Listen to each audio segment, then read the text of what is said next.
Team USA survived 9 misfortunes, all self-inflicted, to advance in the World Baseball Classic. Plus, Roki Sasaki made some progress in a B game, and Freddie Freeman looks like maybe the best version of himself. We're going to talk about all that and more right now on All Dodgers.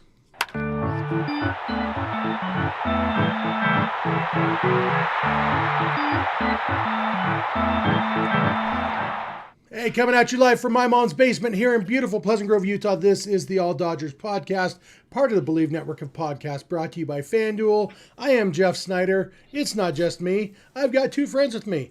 These guys that go over there.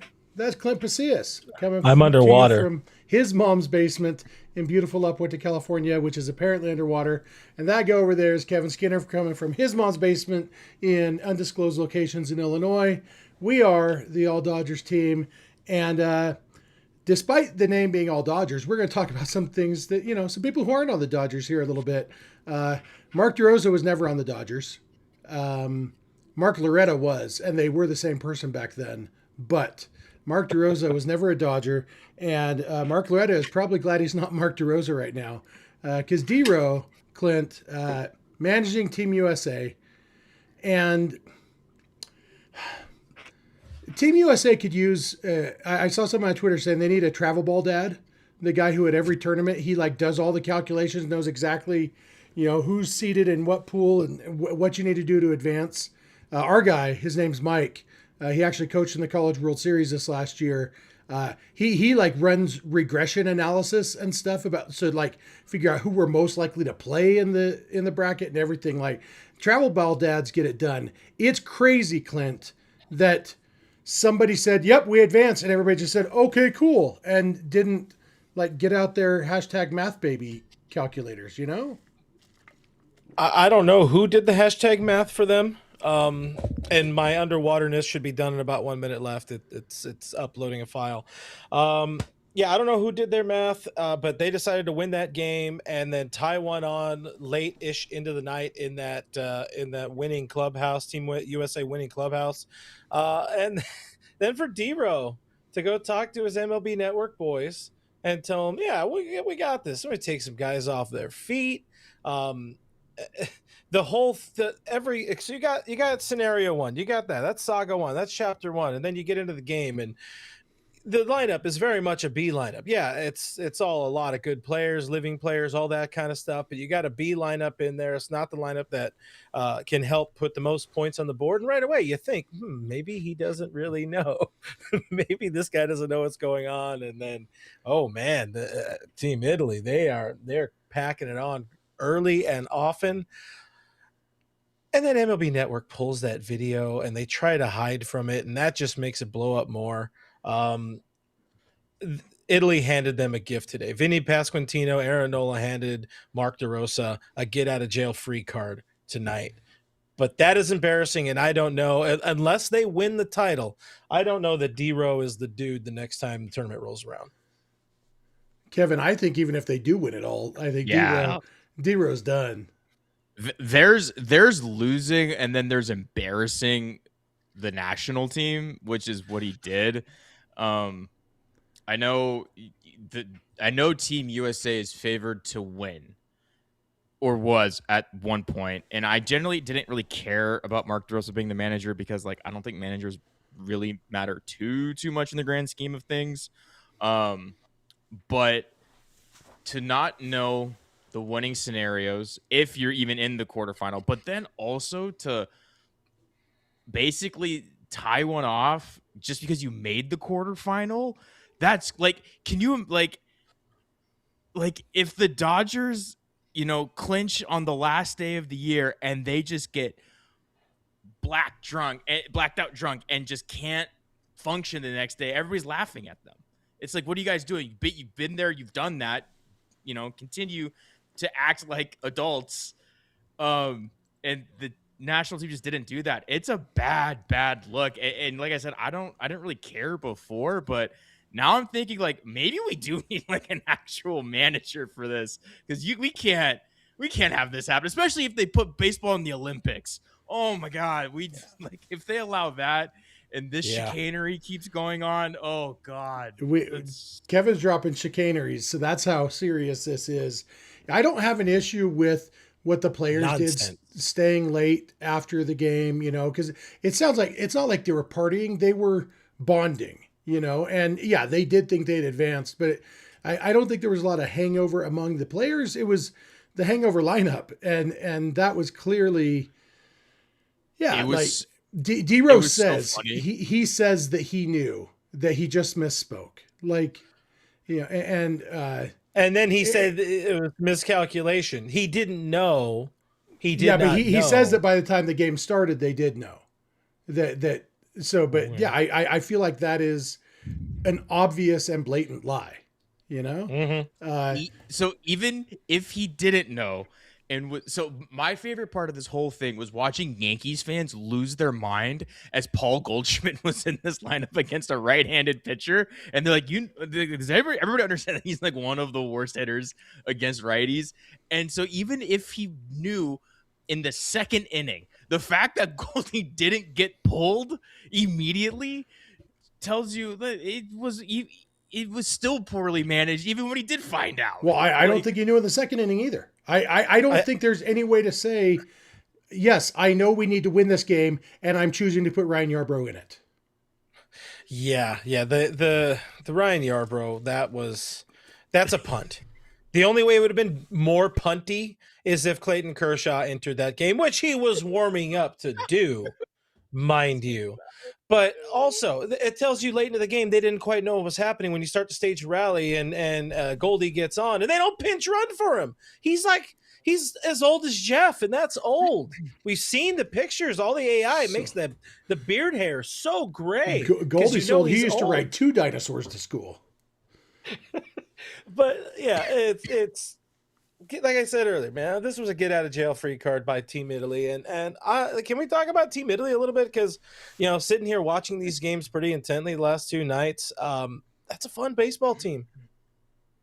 Yeah. Ned Coletti's baseball team, man. Yeah, they're fun. They're scrappy. Vinny P 3 dongs tonight again. Aaron Nola 5 shutty. Yeah, I'm interested to see. What happens. Like, I see you, Nando. If the USA gets to play Italy again, it would be in the semifinals. And did Italy draw the DR? So Italy would have to beat the DR. No, DR's on the other side of the bracket. Italy is playing Puerto Rico, and the USA is playing Canada. And then the winners of those 2 games will play each other. David Yu said US will face DR in the semi if both teams advance. That's not correct. The US will only face the Dominican Republic or Japan. They won't face both because DR and Japan have to get through each other. The US just has to get through Canada and then either Puerto Rico or Italy. I'm hoping it's Italy because I'd be interested to see what would happen in a game where everybody involved knows that you're trying to win this game and see, because Italy is a fun team to watch, very surprising and stuff. Obviously, the U.S. has more talent, but also obviously talent doesn't always win everything, On that note, Richie has a super chat, $4.99 super chat. Says Italy showed the world that throwing strikes and crashing mistakes trumps names like Judge and Harper. Team USA got kicked in the nuts and they deserve it. They definitely got kicked in the nuts. That was an embarrassing game all around. Yeah. I think the world, I think I finally got to see what the world or what the U.S.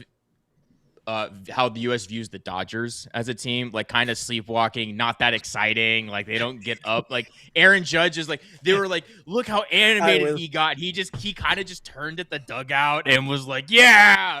Meanwhile, I was thinking that the whole time, dude. Tatis is hitting 3-run bombs and throwing the bat like 50 feet in the air, and like the entire stadium is like causing seismographic like changes.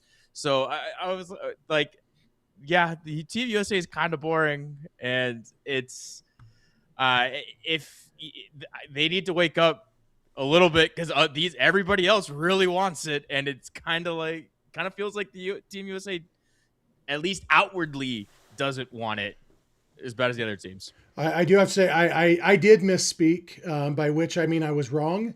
That's what that means, D-Row. I'll tell you why, because I had the nerve to trust a Ken Rosenthal article.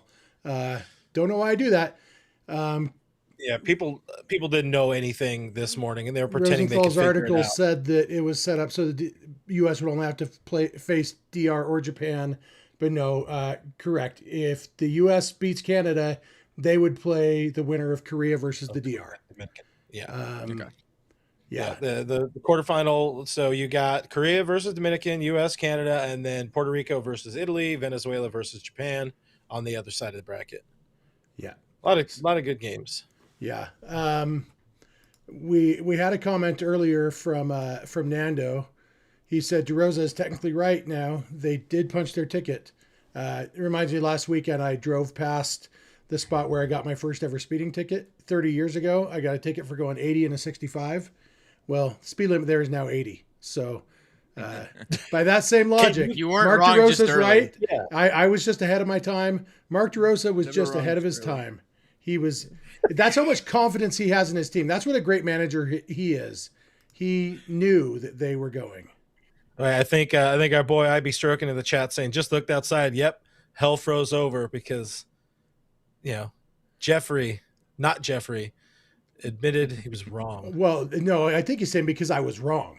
That's what hell froze over. Yeah. I always admit when I'm wrong. It's just No. that I'm hardly ever wrong. Yeah. We got a couple Tomato, more super potato. chats. $5 super chat from JY Kim. People say DeRosa probably found out about the rule in the 8th inning when he stopped Kershaw from warming up and made Mason Miller get ready. The other thing that's crazy about this is pitch count limits and stuff. Like Mason Miller could only go 1 inning. That's why they and David Bednar was on a pitch limit. That's why Kershaw was warming up, because Bednar was crapping the bed and rapidly approaching his pitch limit.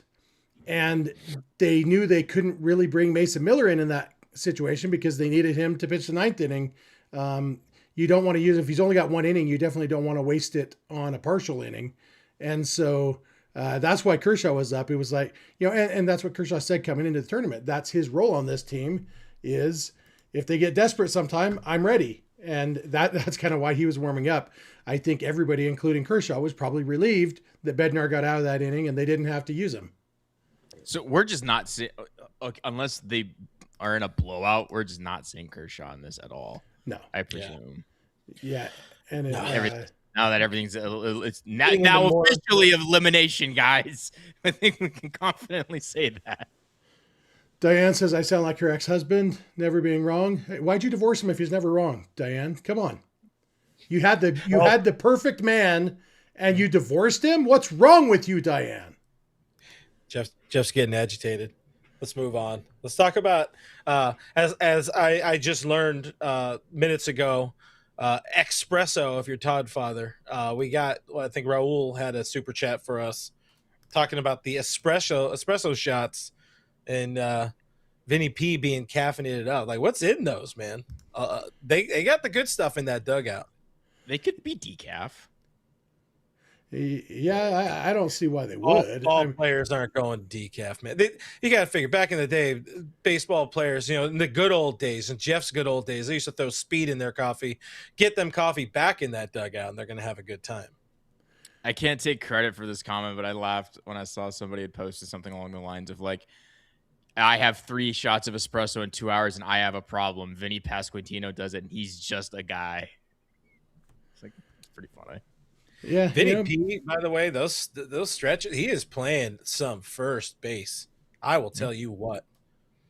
Yeah, he's surprisingly agile for a large fella, Mm-hmm. That's what they say about me. Large I and don't think different. it is. He's just got to put a whole season together. He needs to not get injured. They He's used fun to to say watch. about me. Yeah. They used to. And then You you still were a got large the- fella. And You still got the super chat up there, by the way. Chemo Oh. Sabi. Should we just leave it there for the rest of the time? I mean, It was hiding my 3rd and 4th chins. uh-huh. So anyway, Team USA advanced, just like Mark DeRosa knew they would, because he has the power of belief. He has the #mental toughness. He's got everything you want in a manager, except for knowing what's going on. Yeah, it's going to be fun. So March 13th. That's That's the next one. Okay. what's that? Friday. Yeah. So Friday, the quarterfinals, the first two: Korea against Dominican Republic, and United States against Canada. I'm trying to. Korea versus This is DR weird. could be The pretty bracket has interesting. them in the local time zones where they're going to be played, and so I'm like trying to do the math. So Houston and 3:30 Pacific for Korea against the DR, and then 5 o'clock Pacific for U.S. against Canada. So they will overlap by a couple hours. I know that was fun today too. Having one game start like an hour earlier. I didn't realize for some reason they decided to switch it from Eastern time to Central time when they were displaying it on MLB. So I thought I had an extra hour today to play with, but instead, all of a sudden, Italy at Mexico is at 4 o'clock my time, and I'm like, well, I guess I better start paying attention. Yeah. What does baseball do? times. Why are we having these games overlap? These should be. I mean, I guess they're in different times. This They're is on a why week- I'm going to bars, man. It's You on get to watch it all. weekdays, and you can't. I mean, there's always going to be something to complain about because either they overlap some, or somebody, a fan of the DR, is saying, "Hey, why are we playing at 3 p.m. on a work day?" So there's always going to be something to complain about. In the end, that's part of what's fun about being a sports fan is just whining about every little thing, including schedules and how the man is out to get you. But then there won't be any overlapping after that because the semifinals will be Sunday for U.S. against the Dominican Republic. That's what Mark DeRosa told me the matchup's going to be. And then on Monday, Who's starting that game? it'll be let's say Venezuela against Italy. Is it Nolan McLean? Is No, he gonna he- start? No, would because be he lined started up for the yesterday final. against Italy. So No, in the sem. Oh, okay. He wouldn't start. He the would be lined semifinal up game for on the final. Sunday. Yeah, it's Oh. the semifinal. Skeens. Skeens, and I don't know who gets the next one. We know Scuba won't be It won't around. be Even Scuba. it would have been the final. Let's see. Why isn't he took up a roster spot? What the heck? What was that? I think they get to replace him. No, Jeff? yeah. No, They get to replace him. it's not Italy a gets to roster replace issue. Kyle It's- Teal. Yeah. Not a It's roster just issue. It's just like, what are we doing? But you know what? They got him for one game. That's more than 0 games. #math, baby. So That's science. Yeah, it's Great Britain. we're gonna. They were supposed to shock the world. I think we're done with WBC talk. Do we think we're done with WBC talk? I think we're done with WBC talk. So what we're gonna do now is have our friend Clint, but not this version of Clint, but Clint from 2 days ago, tell you a little bit about our friendly sponsor. This episode is brought to you by IQ Bar, our exclusive snack, hydration, and coffee sponsor. IQ Bar has protein bars. The IQ Mix is a hydration mix you add to your water. And IQ Joe is a mushroom coffee. They're all a delicious, low-sugar, brain and body fuel that you will need to win your day. Of course, you have the Ultimate Sampler Pack. I have one in my hands right now. You're going to see in just a second. It's a great way to try all of the IQ Bar products and flavors. You get 9 IQ Bars, 8 IQ Mix sticks, and 4 IQ Joe sticks. IQ Mix is really cool. It's a 0 sugar drink mix that hydrates you. It has the electrolytes. It improves your mood. It boosts clarity. And maybe it has what plants crave. I don't know, but it has what I crave. I've tried them all. I like them. I love them. And I need to get myself more to survive the long season ahead of us. Right now, maybe I'll use this promo code as well. Right now, IQ Bar is offering a special for our listeners, 20% off all IQ Bar products. That does include that Ultimate Sampler Pack. You also get free shipping with it. You get 20% off by texting MLB to 64,000. That is MLB to 64000. Message and data rates may apply. Again, free shipping. Do check it out. Thank you for supporting the sponsors that support us here at All Dodgers. No, thank you, Clint. Is What a great ad read. I feel like this is a good look. Yeah. Cracked open good this look. box, by the way. Extended time here for our friends at IQ Bar. Did anybody else notice that Clint looks a lot different without his headphones on? I have ears. I Yeah. don't want to spoil everybody. Yeah. Spoil it. Yeah. Well, that was good. So back to being all Dodgers. Let's talk about the Dodgers. They didn't play today. They had, I think, their only day off of the spring. They have one more next Thursday, I think it is. Okay. Yeah. First one anyway. And they've played a lot lately because that's what they do. Roki Sasaki, as we talked about the other day, they made the decision for his next appearance to come on the backfields instead of in an actual Cactus League game. And so they in front of people. Yeah, in front of people against major leaguers, or at least some major leaguers. He pitched against White Sox minor leaguers, and he dominated, which he should. But for me, the big question, and it's a question we don't totally have answers to yet because there's not any real high quality video of the outing. Definitely nothing sustainable. Because his issue is command. So how did the command look? Because sometimes when you're facing minor leaguers, you can get strikeouts even without your command. Sometimes, but it sounds like from the people who were there that the command was better. Clint, do you feel any differently about Roki than you did before his B game performance against White Sox minor leaguers? Yes and no. I mean, you'd like him to come out of it saying good things, saying like positive things, which for the greater part, it sounded like he was. He was mentioning that the mechanics were good, and when his mechanics are good, the velocity and more importantly, the control is there. If he feels he has good control, clearly he's going to feel better about what he's doing with the baseball. So if it took, getting to a backfield, kind of maybe, I don't know that it's all the eyes on him, in an actual A game. Maybe. I doubt it, because this is also a dude who just pitched in the postseason, pitched in some of the biggest games, has pitched in the WBC, so on and so forth. But I think the first two starts, he's definitely a little bit of trying to make an impression and a little bit of mechanics being a little cattywampus there. But ultimately, I want to see a few starts into the season to really cement an opinion about where Roki is at and whether he does have an immediate future in this Dodgers starting rotation. But to have the positive feelings, the positive vibes, I dig it, and that's what we want for him right now. He seems like that is very important for him. Yeah. And Kevin, Dave Roberts doubled down, said it's hard to imagine a scenario in which Roki Sasaki isn't in the Dodgers starting rotation to start the season. Are you with Dave Roberts on that? Do you think he means it? And are you glad he means it if he does? I think he means it simply because the Dodgers don't have everybody healthy already.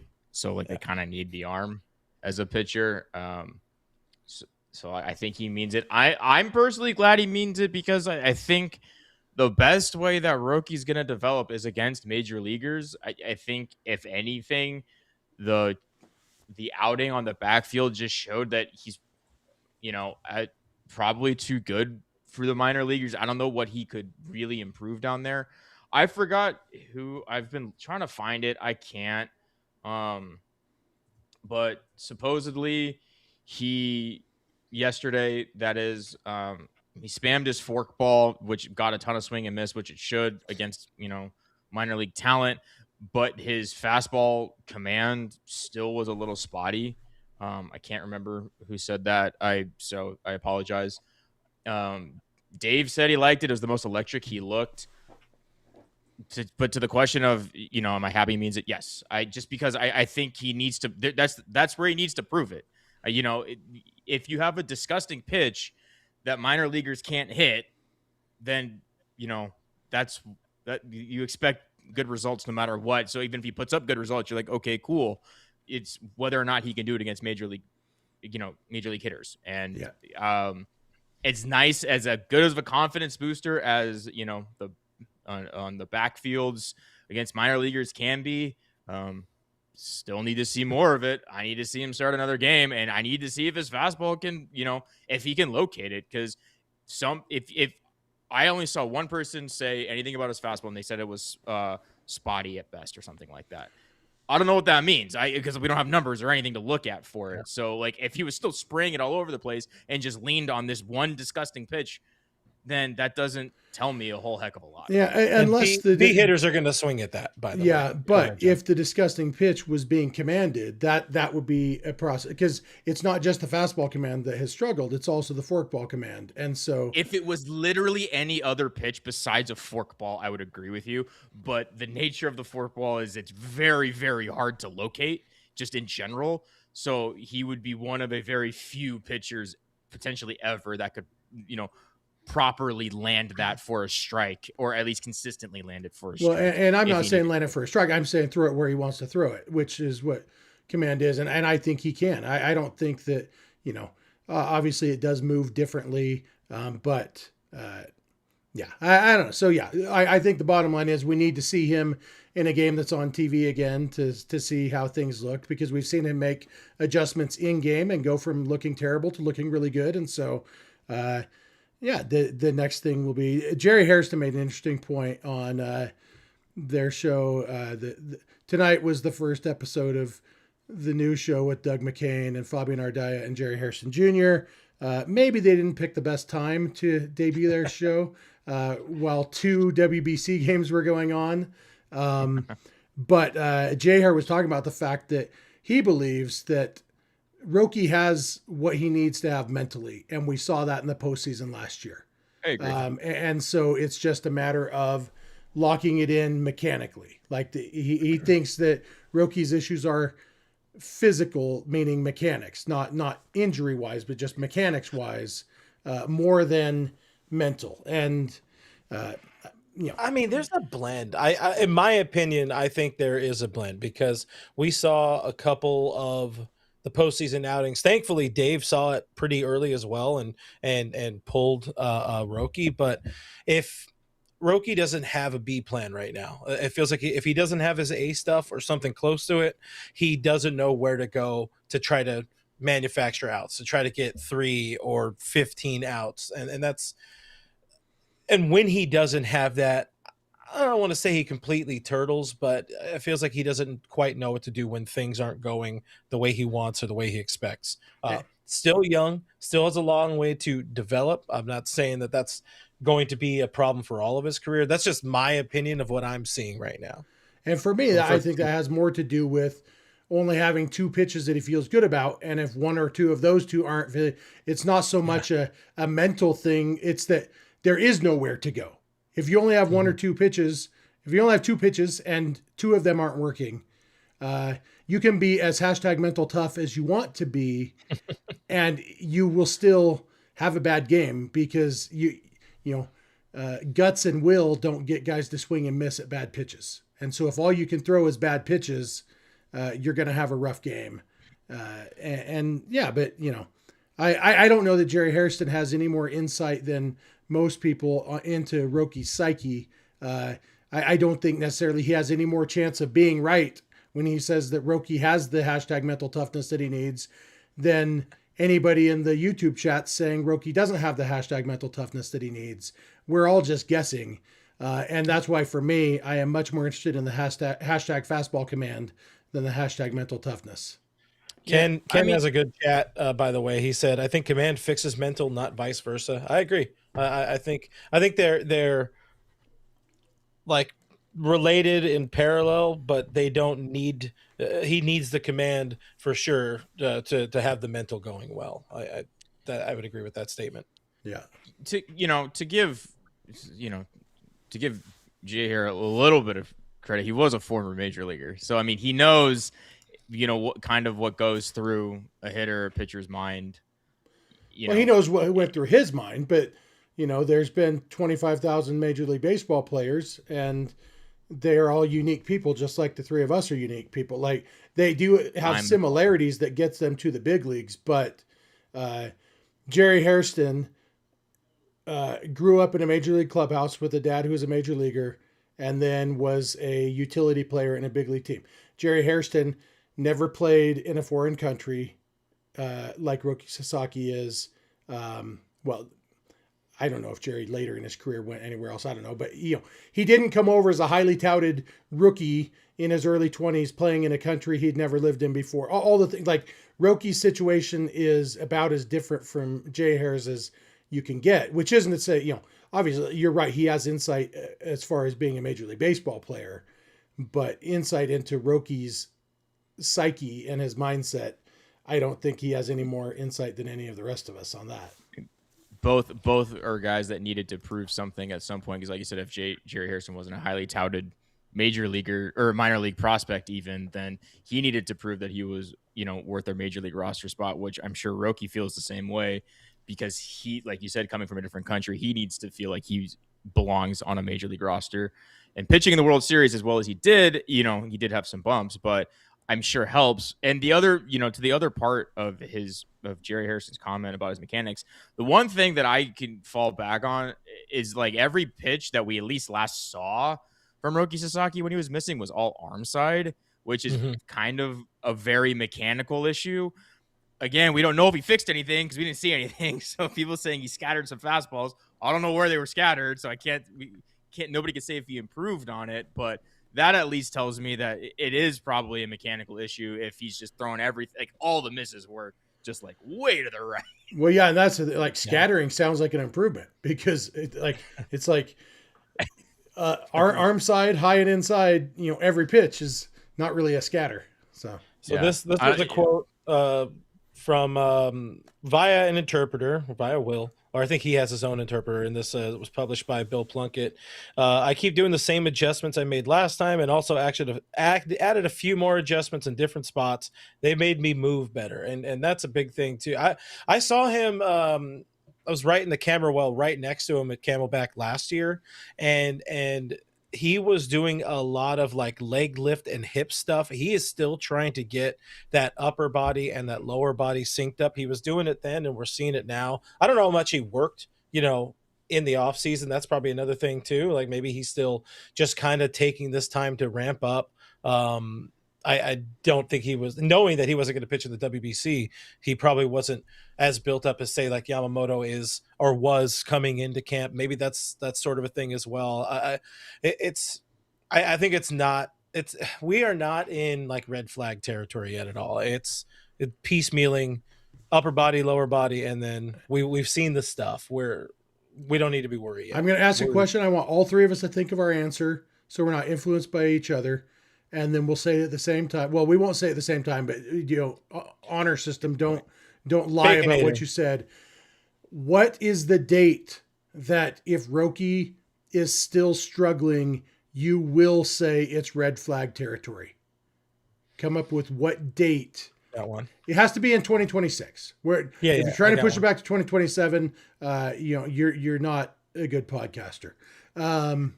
Wait, so red flag, define meaning, red flag. The point where you're like, all right, they got to send him down. This isn't working. Okay, yeah. Roki needs to go fix something in Oklahoma City. I've got my date. Kevin, you got your date? Yeah. We're going on a date? What do you got, Clint? I got May 20th. Kevin? April 15th. May 3rd. Ooh, so I'm almost right between you guys. On the screen too, yeah. I'll give him basically 3 major league starts, and if he looks bad like he did last year, then he needs to go back down to OKC and figure some stuff out. I think letting him try and just fix it and run him out. I think he had like 6 or 7 starts last year. I don't think that's going to do him any good if you just keep letting him fail. So if you allow him, you almost missed it. If he looks really bad in 3 starts, I think it's just a quick reset. Hey, go back down, fix something, and then come right back up. I don't think it has to be a long stint, but that May 15th against the Mets, I don't know. It's at home against the Mets, and then they start a road trip. If he gets 3 starts in at that point and he looks bad, let's send him back down to see if we can just quickly fix something and get him back up. Yeah, I would agree. If it is like egregiously bad, if we're talking about an 8-run outing, 6-run outing, maybe even a 10-run outing, that's definitely, you got to send him down. Yeah. Say it. Yeah, I thought when you said April 15th, I thought you were stupid, Kevin. But after hearing your explanation, I get it, and I still think three starts might be a little bit too quick on the trigger for me. But I think anywhere between April 15th and May 3rd, I'd feel okay about. I feel like Clint is just way too patient with his May 20th garbage. No, it's not a me thing. It's a Dave in this front office and them being unwilling to admit that they are wrong about Roki. If you know, like we know he's I don't know if he's even good. I don't want to make any definitives because I don't know that he has had success in the bullpen. We know his floor is potentially a pretty good bullpen arm. We haven't really seen a lot of the starting pitching success, but I think the team they have the ability to kind of keep running him out there every 6th day and see if he figures it out. Unless, like Kevin's saying, it's like just really, really effing bad. The other reason I picked April 15th is should be about 3 starts. They also would then start a road trip in Colorado. And if he's not performing well, if he gets a start in Colorado, like 1, you're risking injury, and 2, that start's not going to show you anything really because it's the worst place in the world to play baseball. So he either plays in Colorado or in San Francisco, and that's also kind of a funky ballpark to try and play baseball in or to pitch in. So I think the 15th is just a good date. It's just like a good, where are we at? Is it bad? Okay, let's fix it. Is it like serviceable? Okay, like, are we seeing some stuff? Then yeah, you keep going. But I think that's like a good like check-in point. I'm going to pop this comment from Richie up on the screen just to shock all of you that I disagree with Richie on something. Richie says, I fear the Dodgers will force feed Roki. Can't we just start him out at OKC? Trying to work on things at the big league level is not the recipe for success. I firmly believe there are some things about being a big league pitcher that you can only learn by pitching in the big leagues. Yep. And you can only do so much. So yeah, I mean, it depends on what the issues are. And I trust the Dodgers to be pretty solid on, okay, this is something he would be better off working on in OKC. But if it is mechanics and command, there's no reason to think that, being with the coaches who haven't made it to the big leagues yet in Oklahoma City is going to be better for his mechanics than being with the coaches who are in the big leagues. I just don't. If it's mechanics, I don't think it's a minor league thing. But then what do you say to the school of thought where it's better to work on mechanics where the games don't really matter as much, where you can really focus more on your mechanics as opposed to, worrying about mechanics plus results at the same time because you're worried about a leash or a pitch count or whatever? There's something to be said for that. I also think, hopefully, with this Dodgers offense and starting rotation, you can kind of treat and I know people hate that when the Dodgers treat the regular season like the individual games don't matter. You're doing it for years, guys. Get over it. And I want the Dodgers to go 162-0 as much as the rest of you do. But fun. We've seen Roki himself have a bad game and still the Dodgers win the game because the offense bailed him out. That's the standings could determine it. If the Padres come out hot and the Dodgers find themselves 7 games out of first place by the end of April, then maybe they do think, we can't afford to keep running Roki out here until he figures things out. DC says her Treinen date was last season. We're not going to dig into Treinen too much today, but I was watching I didn't get to watch yesterday's game, but I was watching the, what do they call it? The double play replay? Squeeze play. On Sportsnet LA this evening, and Treinen didn't give up any runs, but he sure didn't look much better than he did the other day when he gave up 4 runs. So, again, it's spring training. Maybe he's working on things, but Blake Treinen seems to be trying to pitch his way off the roster. We don't put a lot of stock. We don't put a lot of stock into the numbers, but isn't his ERA at or over 10 right now? Yeah, the numbers themselves, but it's like, he's not missing bats. And so maybe he's working on, okay, I'm going to see if I have the stuff to get guys out when I'm throwing the ball right down the middle. I don't know, but it's you got to miss bats once in a while, especially when you're Blake Treinen. Like that's what he's done. We got several more super chats I want to get to real quick. $1.99 from Raul. We already did that. Sorry, $1.99 from Ray Soto with no comment. He just wants to give us money, and we just want to say thank you, Ray. We got $4.99 super chat from Enigma. If the Dodgers were a pure meritocracy, wouldn't the 5th and 6th starters be Robo and Ryan? I don't know. I mean, nothing is ever a pure meritocracy in Major League Baseball. And right now, you do have to factor in the fact that River Ryan is coming off injury. Justin Robleski has a track record of not being as good as a starter as he is as a reliever. And it's minor league. I mean, it's spring training. And so all the meritocracy stuff is based on the games that we keep telling you don't focus on stats here. I think, Clint, you do have to factor in potential too. The fact that Roki does throw, 100 over 100 at his peak and have, when it's working, one of the filthiest pitches in baseball. You can't just go meritocracy. What have you done for me lately when you have that kind of potential, right, Clint? Yeah, absolutely. I mean, we've talked about, I've said it a number of times. Everybody wanted this dude for a reason, and that's because the stuff is nasty. The potential is through the roof. I mentioned earlier, the floor is probably back end of the bullpen reliever, but the ceiling is frontline starter. He could be right up there in the same conversation, maybe with Yamamoto, with Shohei. I'll throw in Tyler Glasnow as an ace of this rotation. We know he has that stuff. What was that? You got. He's earned it. After the postseason, I'll give him the postseason.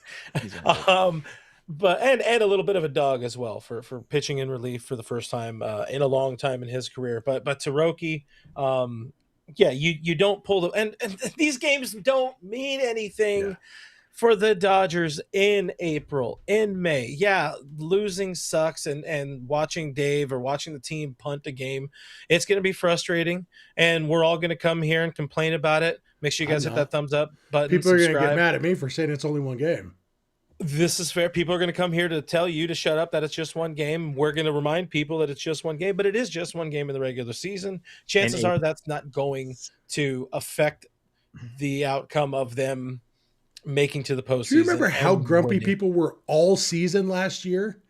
Yeah. And then because the expectations for that team were as high as they are for Roki Sasaki, but much like Roki, didn't meet expectations last year. And they only won 93 games. I don't care. We can win 15 games as long as you make the postseason, which you can't with 15 games.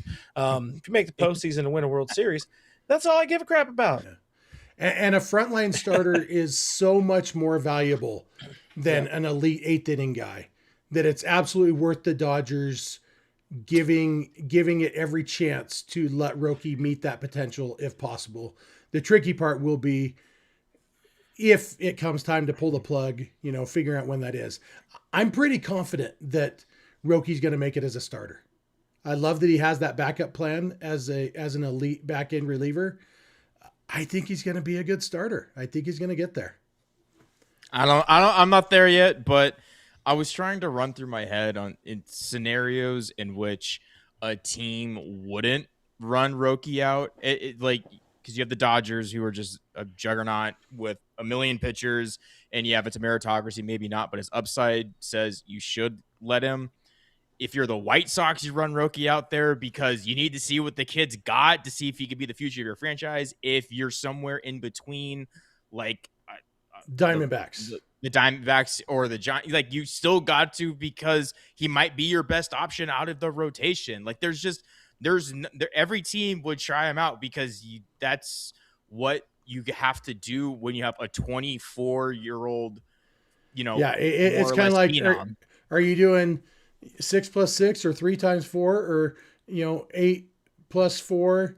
Either way, it's all getting you to 12. I just chose 12 as a random root number. Of 144. Exactly. That's another good one. You could do the cube root of. I'm not going to do that in my head. That's a couple thousand. It's over 10. It's over 10,000. So I'm good. We got $4.99 from Raul. I like this question. Do you guys believe Roki will pitch more than 100 innings this season? Over under on, let's go 99.5 is our over under. You taking the over or the under, Kevin? How many innings did he pitch last year? fewer. Hey, can we set the number 36 at innings. 99.1? 99.1. Yeah. We said it 102.7. Kiss FM. Oh, that is Kiss FM. That's See, bad. I don't know listen to LA. I don't know LA stations, although I'm San Diego station. He just knows whatever station Ronnie James Dio is on. Yeah, I just know Prime Country on Sirius XM, channel 58. 100 country innings. guy? You should listen to my solo shows once in a while, Clint. No. What are you taking, Kevin? Over, under? So it's either like 15 starts or probably closer to 20 starts, or it's like 10 starts and a ton of relief. No, I'm taking the under. Under on 100 innings? Clint? Yeah, that's a lot. Cash that over. He's gonna.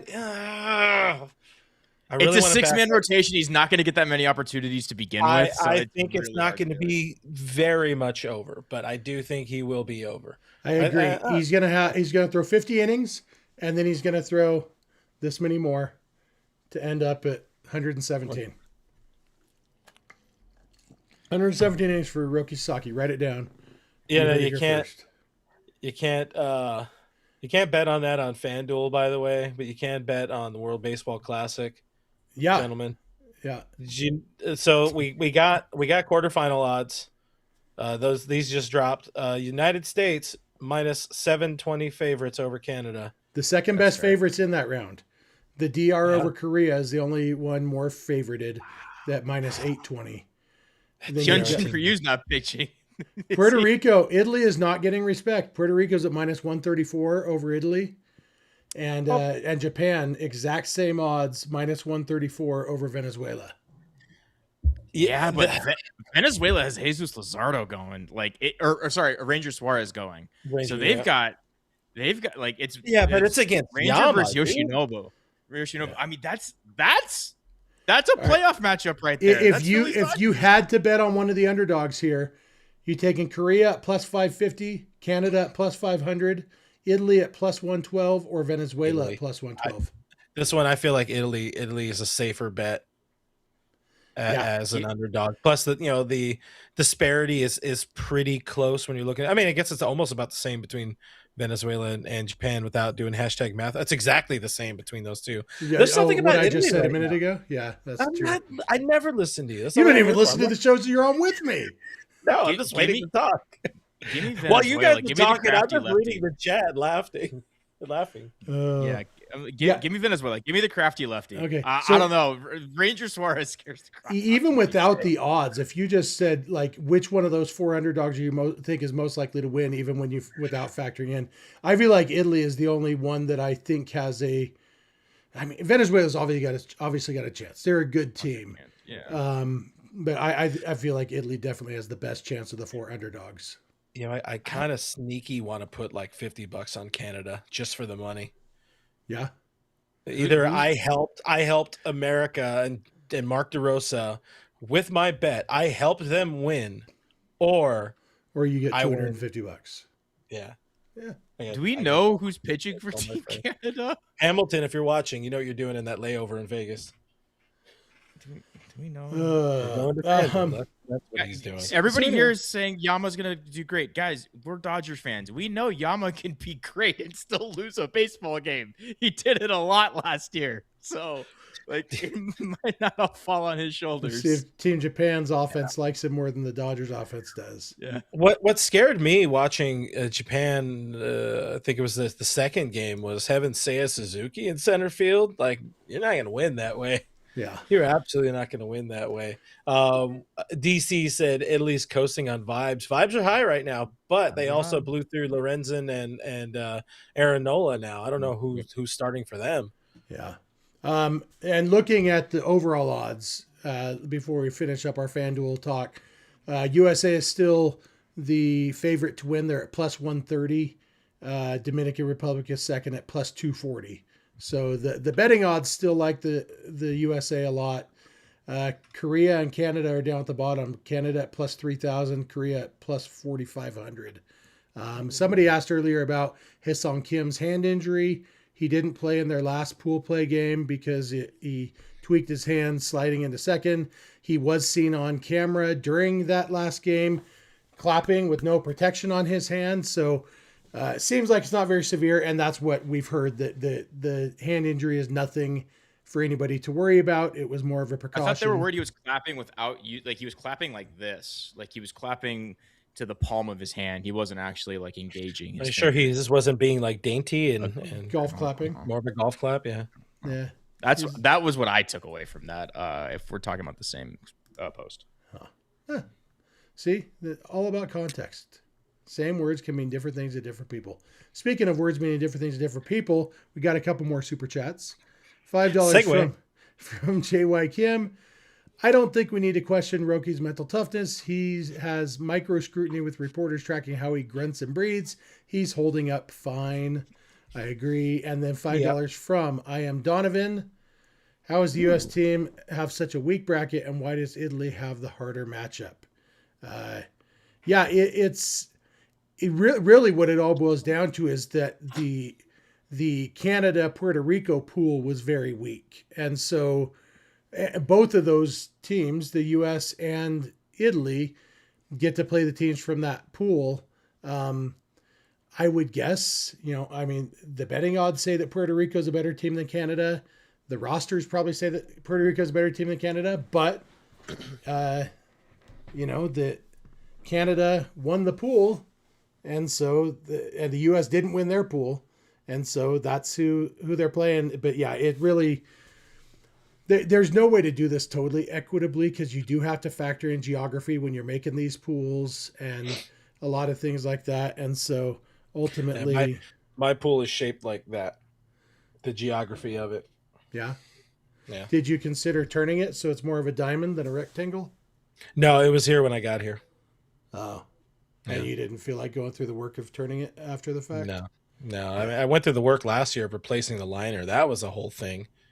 It's one of those in-ground, above-ground pools. Oh. It's like all the classiness of an in-ground pool, but all the white trash. Yeah. Listen, I don't want people to think that all Dodgers money has gone to my head. I replaced my pool liners like the next guy, I put my pool on one liner at a time. The problem is I doesn't do the whole gold records thing, but it doesn't really translate. Yeah. All right, let's move on to our last topic, shall we? Let's make it quick. I got dinner sitting out there. Freddie Freeman, good at baseball. He's been really good at baseball. Other times he's been even better than that. This year so far in spring training, he is batting .471 with a 1121 OPS. He has 3 doubles. He's known to hit some doubles once in a while. He's driven in 8 runs in 19 plate appearances. That equates to about 280 RBIs over the course of a full season. That would be a record. Freddie Freeman hasn't been healthy the last couple of years. Last year, he was still recovering from the ankle surgery the previous offseason. The year before that, even before the ankle injury, he obviously had the personal issues with his family, his son's health. He also had injuries mixed in there. And so, plus the rib injury, like we haven't seen peak Freddie Freeman or, full strength Freddie Freeman. I don't know if we'll ever see peak Freddie Freeman again, just because the nature of age and whatnot. But we haven't seen full strength Freddie Freeman since 2023. And in 2023, he batted .331, almost won the batting title, had 59 doubles, 211 hits. First time ever he had 200 hits in a season. A 976 OPS, 163 OPS plus. 2023 Freddie Freeman, the last time he was full strength, was elite. How much, Clint? Would it be realistic to expect anything close to 2023, or have the fact that he's 3 years older now than he was then, counteracting a lot of that? What do you think? I think with Freddie, hearing him talk at Camelback, kind of seeing him carrying himself there, even if I was only there for 2 days, and seeing that translate to how hard the baseball is coming off his bat so far this spring. I think that's absolutely on the table for a little bit of a renaissance for a dude who's put up a couple of good seasons over the last 2 years, but they aren't Freddie seasons. He is actively upset that he has hit under 300 each of the last 2 years. And, I've thrown Mookie out there as somebody who's going to finish high in the MVP race, ultimately to lose, of course, to Shohei Ohtani, who is, all deserving and We're all all playing for powerful. second place in the MVP. Yeah, we're race, going as for long as second Shohei runner up. exists. Yeah, and yeah, Freddie's going to be in that conversation just like he was. Finished his first year with the Dodgers. Fourth in MVP, second year, third in MVP. We're looking at a renaissance 36-year-old seasoned Freddie that's going to be very good. And this is one of those things too that when they signed him, like you would have been fine with the longer deal because this is a swing that doesn't break down. There's not a lot of moving parts. There's not a lot of strength required. It's just a very good swing. And even if like the homers start to dip, the average and the doubles are still going to be there. And I will buy all the Freddie stock. I'm fully invested and fully expecting the type of season we saw the first 2 years of his Dodger career. Yeah, Kevin, Freddie, BC says Freddie should have at least one batting title to his name before he retires. It's kind of wild that Freddie doesn't have a batting title yet. That is insane. Over the last 2 years, blame Jeff McNeil. Yeah, his career batting average has dropped from 301 down to 300 over the last 2 years. Actually, it's 299.6 right now. We're rounding up to get to 300. You know that Freddie wants it to be well above there. Doesn't want to risk any rounding issues. Kevin, if you had to bet, if I gave you, what would the odds have to be for you to bet on Freddie Freeman winning the batting title this year? Like to put, if you're going to put $1,000 on it, how much would you say you have to win if he does? Is batting okay? You have to forget batting title is just most hits, right? No, it's Highest highest batting average. Oh, it's highest batting average. Oh, And while being a qualified hitter, you got to have being what is it, qualified. 502 plate appearances. Okay. Yeah, I mean, not a lot. I probably consider him the favorite to win the batting title, to be honest. So if I said I'll give you 2-1 odds, so you put $1,000 down. If he doesn't win the batting title, you lose your $1,000. If he does, you get $2,000. You're taking that? Yeah, I'd take that. So for me, you need to consult with the wife first. Yeah, that's true. So for me, let's get one thing straight, clear right now. He's not stealing 23 bags ever again. That's just not happening. No, so with that attitude. throw that one out the window. Okay. Everything else, He's watching the counting stats, I don't think he'll get to because I don't expect him to play as much. I think as he gets older, one thing I know Doc has talked about is wanting to just get him off his feet a little bit more. I know Freddie hates it, but I would not be surprised if they have a deal that's like, hey, once a month, you've got to take a game off. I don't know if they'll wait all the way to the division is clinched before Freddie gets his first day off. That being said, I expect all of his rate stats to be pretty much where we see in 2023. I would expect him to be, easily 310, 315, just based on his swing and how good he's feeling. I don't know if the slug will necessarily be there, but I don't think it has to be there. I expect the on base to be, close-ish to 400, if not above. So I'm very much expecting a, 2022, 2023 season from Freddie Freeman, just not the counting stats, because I do think in order for him to get to those rates, I do think he's going to need a day off here or there more than he's needed to in the past. He is 36. I know he's playing first base, but he is a little bit older. And so, part of what people say is it's not so much it's not that the workload is too much. It's you don't recover as well. So he just might need an extra day or two just to make sure his body stays right throughout the entire season. But if he can do that, I expect him to win the batting. I honestly, truly think he should win the batting title. Did you guys know that Trey Turner won the batting title last year? Yes, I did. It wasn't very high either. He did not. It 304. Yeah. It wasn't crazy. I'm like, I remember all throughout the season, wow, Will Smith is the only player batting over 300. Then Smith dropped down below the bats requirement, and so then Oh, no, Freddie Freeman's the only one over 300, and then they ended up with just Trey Turner and maybe one or two other guys batting over. In the NL at least, it's Yeah, just Trey Turner. just Trey. Yeah. Freddie was third at 295. Nico Horner at 297. Former future Dodger Nico Horner. Yeah. Yeah, I truly think Freddie could easily hit in the 310s this upcoming season. Yeah. Yeah. History Man says Freddie Freeman walk-off home run in the 2026 World Series for the third year in a row. Maybe a walk-off home run to win it all. We were talking the other night with History Man, the fact that there have only been 2 walk-off home runs to actually win the World Series, to end the entire series. And they happen to come 33 years apart. And this year it is 33 years since the last one. And so it is time for Freddie Freeman to hit the walk-off. So why do you say Game 6 at Dodger Stadium, Freddie Freeman hits a walk-off home run to win the World Series 4-2 over the Baltimore Orioles. That's what's happening. We're not doing predictions yet. We do need. But to do I like a that. I show, like that you have them as the number 1 seed. It's pretty cool. Yeah. Oh, home field advantage. Yeah. Yeah. You gotta. They really could use a win at home. Now that we're just playing with house money. I saw Jeff had a ball, by the way, so I decided to grab a ball. But winning 2 in a row, you might as well win the next one at Dodger Stadium. Come on. Yeah, I don't. You want to have a catch, buddy? Here, Kevin. I don't care. Guys, hit that like button, subscribe to the channel for that dumb crap. Like, for me, winning it at home doesn't matter that much. But also, like you said, they might as well. You know, they've done the other things, so they might as well win at home. But also, if they have home field advantage, I'm not in favor of them.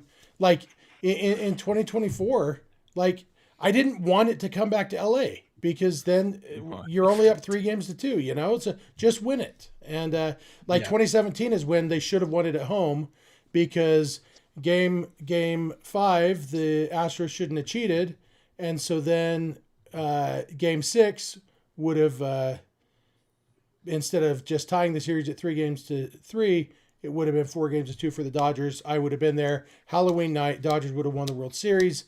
But no, the cheating cheaters cheated like cheating cheaters. Yeah, Kevin, when they win this year, are we just going to be like, yeah, it's quite. We'll sip some tea. With their pinkies. Oh, no, out. we'll get brandy sniffers. Oh, I'm down. I need a good snifter. Yeah, did you say sniffer? I said sniffer, not sniffer. I'm like, I don't even drink, and I know that's stupid. Like midnight here, you got to cut me some slack. Oh, the DMs are going to be coming after Jeff tomorrow. I called Kevin stupid twice in this episode. Yeah. To be fair, one of the times I admitted that he wasn't actually stupid, but the second time I meant it a whole lot. You can see it. There's vitriol in his words. Yeah, I'm so angry. I'm breaking out all the SAT words today. We're so proud of you, buddy. Hey, Ken will be 63 this year, and he was born in 1963, the last year that they won it at home. Let's celebrate 63. that, Ken. That's not a thing. I just made it one. 6-7 wasn't even a thing, and then people made it a thing. By the way, Chad is absolutely crushing it tonight, and usually when all 3 of us are on here, it's really hard to get to the chat, but you guys you're killing the game. We appreciate the hell out of y'all. Wait, why is it usually hard to get to the chat? Because you're saying, okay, this is too long, let's end it? No, I don't want to just sit there and talk about things that are in the chat from like 45 minutes ago. For sure. Like things that are relevant in the moment, and then we can't do it because you're doing a good job of moderating this and bouncing back and forth between that guy and me. Thanks, Clint. So, good job. Clint said I'm doing a good job. So proud of you. And earlier he admitted that I'm hardly ever wrong. All I see is Devin's comment saying, wait, I meant Clint, not Jeff. Now I have to scroll up to see what Devin said, that he meant Clint, not Jeff. When Jeff will shotgun beers. Yeah, I promise you, I will not be shotgunning beers. I may be shirtless. I won't be shirtless because I'm drunk. I'll be shirtless because you guys deserve shotgunning lemonade, country time, make some country time. And then you just like tear it. Ooh, Jeff, are you a big Arnold Palmer guy? The drink, not the golfer. Huge dong. Kevin doesn't watch my solo shows either. No, I do No. Diet Coke with lemonade, and we call it the Tony Finau because it's a very Mormon-y kind of drink. Yeah. That is true. He did mention that. I What about remember just, that like- one, probably because I was here. Diet cherry Coke. Wouldn't that just be better? Do they still make cherry Coke? Yeah. I don't know. But I used to like you know what Crystal works Pepsi. well? You know what works I forgot well about is all the free Mountain Dew I have and tequila. Yeah. It's a Dugarita. Sponsor your boy. That was a college drink, was Mountain Dew and whiskey. Yeah, but it's different when it's tequila because I also still have so much of my Dodgers Nation Hornitos in my liquor cabinet. So I'm finding a way, as I'm not a tequila girl, so I don't have a liquor cabinet. I don't even have any Diet Coke at home, but I have unlimited Diet Coke at work, and so I see why. You see why we need the super tequila chats? at home. Yeah. It's so we can afford Diet Coke. The one big difference now that I'm have a job, besides not having as much time to do this podcast, is I do drink more Diet Coke. I used to be like only on road trips I would get a Diet Coke if I was driving, but now it's like, hey, look, there's that soda machine right there, and so I'm gonna go get a Diet Coke. So I probably average 1 20-ounce Diet Coke a day these days, which is a lot more than I used to have. Still not, some people are crazy with their drinking of any particular beverage. But yeah, I do definitely drink more Diet Coke than I used to. We're proud of you for it. Yeah. That's the tough part about having a, not a tap. What do you guys call it? A fountain machine right there? Fountain gun. Yeah. Oh yeah. I'm Ken assuming Wolcott, Ken says, Jeff, do you live in a town where the north and south streets run east and west like lines of latitude? Yeah, we live on the grid system. I live in Utah, so yes, it's a grid city. All cities in Utah are built like a grid. We don't have street names. I mean, there are some streets that have street names, but literally my street name is 860 West. That's the street now we that know, I live on. Guys, Don't dox me. Richie, you know where to show up and look at his man cave. But that goes north and south, right? The street runs north and south because it is on the west. It's 8.5 blocks west of Center Street, Main Street. So Main Street runs north south. Center Street runs east west. So yeah. Wow, what? Mine's dumb. I live on a west street, but I'm as far east as you can get. He's a West End girl in this city. Yeah. So. Built a city. Well, now we're talking about all this kind of stuff. It feels I wish like they all could be California girls. Daisy Dukes bikinis on top. Well, ours is a little the wrong different. California girls. Listen, they're both great. How many of the Beach Boys can you name, Kevin? Ooh. Yes. You can't name any of them? He's mentioned at least 2 dead ones on the show multiple times. No, I haven't. No, him. Can you name any Beach Boys, Kevin? Is that Matt Kemp? Is that Matt Kemp? Matt Kemp is not a Beach Boy. I didn't see there was like a straggly bit. White bearded Matt Kemp, everybody. No, I cannot name a Beach You Boy. can't name a single Beach Boy? No. Can you name a single Beach Boy? Oh. I don't think he knows who Brian Wilson is. He's do you know who either Brian Wilson is? Former Dodgers and Giants pitcher or Beach Boy? I actually might know the pitcher. Did I ever watch him pitch one time? Brian Wilson was a big fan of how Black Panther long ago was Brian Wilson that Kevin thinks he's maybe heard of him? Wasn't that just like 2012, 2013? No, because he was a part of those. He was a part of the 2014. Yeah. Yeah, and then he wasn't out on that team for the 14 title. He didn't pitch all that much. 13 I feel like Kevin just wants to be called stupid now. That's fair. You're being mean. Brian Wilson's brother Dennis was also in the group. He's the one who drowned, which is why my joke was so funny one time when somebody on Facebook asked if I could swim. I said, well, I'm no Michael Phelps, but I'm also no Dennis Wilson. They were called the Beach Boys and he drowned? Yeah. I feel like that's wrong. Those That was riptides will great. get you, man. That was so genuine and great. That's like being the lead singer Oh. of Motorhead and dying in a car accident, not from drinking way too much liquor. Or being the lead singer of Nirvana and being so depressed that you blow your brains out. Well, he went to Nirvana, so it made sense. He overdosed on shotgun. Get it right. Are we done? Because I'm pretty sure we're upsetting people now.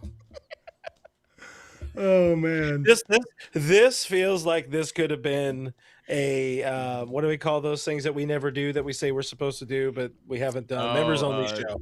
This could have been a members only show. so we just threw in a few minutes of members only to get us past the 6-7 mark. Why are you making the show? So I really hate that you do this when you know I want / need to leave and you just force it. No, You're filled with so much hate and spite. I'm not feeling. We just had some interesting conversation. Yeah, we found out that Kevin doesn't know things about a team from 12 years ago, a Dodgers team. And who was the closer? I think at the same time as Brian Wilson was Javi on Guerra? the Dodgers. No, it would have been after Guerra. didn't Kenley Jansen come right after Javi Guerra? Oh wait, no. When was Brandon League? Wasn't Brandon League in there? Brandon League was never really the closer. Brandon League was there in 2014. He got some the saves. lion's share. He got the lion's share. So I was right. Right. Clint's always right. Did he lead the team in saves? BC says I got nowhere to go. I am literally waking up in like 5 hours to drive to Arizona and drink a lot of beers and whiskey and rum for 4 days.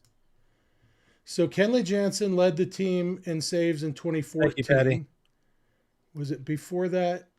So Brandon League had 14 saves in 2013, but Kenley had 28.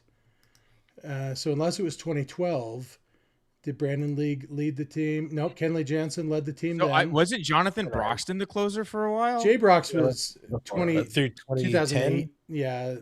Okay, see, Oh, yeah, so because from Garrett led the team Broxton, in so from saves. Broxton to Kenley is a void for me. It's a black hole of like information. Yeah, Because so Brandon League was never the closer except when Kenley was hurt for a little bit in that one season. So, but never like the Dodgers closer. So No, he brought home the lion's share of saves in that uniform and like a 5.4 ERA. it depends Something on. I feel like lion's share means majority, and Kenley had twice as many saves as him as that year. He picked up a lion. A lion doesn't need to get all of No, them. it was a baby lion. Yeah, Yeah, I baby mean, lion. all lions come in different sizes, people. yeah, Yeah, you a know. whole movie about it. Yeah, that's like I can show you. But he did have the year he had 14 Everything saves. He had a like that. 5.30 ERA. He had a WHIP of 1.546. He had 4.6 That's good. strikeouts per 9. That's good. These are all good things for early 2010s baseball. But he did lead the league in inducing double plays. Mostly, guys, he walked to start. Yeah. On that note, So I think we might wrap this up. I'm just, I thought of that all on my own. That maybe we should end this episode now. That's an idea that I just had with no help from anybody. So this was fun. Today was good. Today was fun. Tomorrow is another one. it's a good show. I won't be Clint- here. Clint won't be here. We'll see what happens tomorrow. Like Are you filling my Saturday void? no. Remember, my son has baseball games, so there won't That's be a right. show this Saturday. Wow, your son is more important than the great. He played his people of first all Dodgers? freshman baseball game tonight, and went pretty well. He hit the ball hard 3 times, right at people all 3 times. But when your first freshman game, you'll take it. Did he? You know show what his mental nickname toughness? is? You know his nickname now is? It's Michael Conforto. Yeah, he's taller than Michael Conforto. Steve gets it. I need a button that says, Clint needs a button. "That's all, folks." Hibbity, that's all, folks. Yeah. Yeah, See, I know Clint can pages. log off anytime he wants, but we're all going to log off together because this was fun.